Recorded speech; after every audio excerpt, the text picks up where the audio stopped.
All right, Stephen, good job. Good read. Thank you very much. Oh, it looks like you saw the announcement. Explain. Boy, this is just an assignment. I gotta say, I think students are so excited to get into the infographic posters. They kind of miss the requirements of this assignment. So it's easy to do. I mean, it's an exciting project. We've been working on it. We've been working all session long to culminate in this project. So it's not surprising at all. The students are really eager to jump in there and get to work. But of course, it's a step-by-step process, and we need to show our steps in order to ensure effective and expeditious outcomes, right? So I'm glad you saw the announcement. Let's go ahead and take a look. I've got the infographic, I've got the poster, I've got your individual infographics, and I think that you're off to a great start. I really do. Just a couple of comments. I think that in some area, well, I'll talk about that when we look at the poster. I want to talk about your use of color, but this is a really good job describing what you have assembled so far. Good job. And then, of course, I'm going to say that a target would be in between 8 and 10 individual infographics to assemble in the poster. So you're almost there. You've got the title wouldn't necessarily be considered an infographic. You know what I'm saying? This is definitely what you get in there when you finish compiling that. This is. So in between 8 and 10 infographics. So really good job so far. You're doing a great job describing intent, and I think really good job just assembling your work. So this is fantastic. Now, I just want to reiterate. Now, things like this, like these maps, you can use these as found images, and nobody's going to expect you to create a county map, right? But other infographics all have to be 100% original. So we can't use any found graphics to represent what we're trying to say. We have to create all graphics from scratch, right?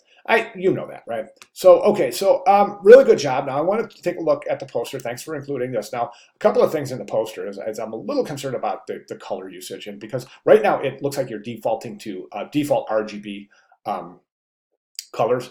If indeed you're using basic default computer colors, we can kind of see that with the red, the blues, and the yellows. So my recommendation is to create a custom palette, something that you're kind of staying away from those default RGB colors. And try to assemble more of a custom color palette. I think that the relationship, these are really stark relationships. These are full saturation, full vibrance. So there's a lot going on here. There's a lot of activity with these colors as they overlap. So I'm pointing to a little bit more color harmony and customized colors as opposed to default colors.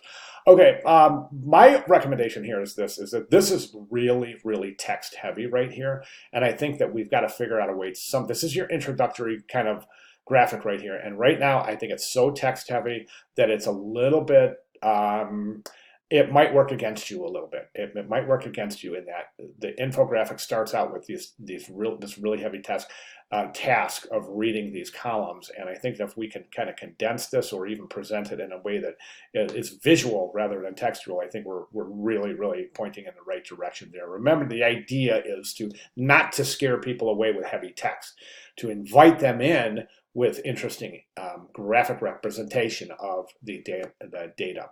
I think that this umbrella could be a good central theme, but right now it's hidden behind I would work the composition of the top of the poster around the umbrella instead of kind of placing the umbrella behind the graphic. Do you see what I'm saying? So really try to incorporate that umbrella as your introductory kind of main graphic that's bringing you in and kind of pointing to the umbrella of social programs, right?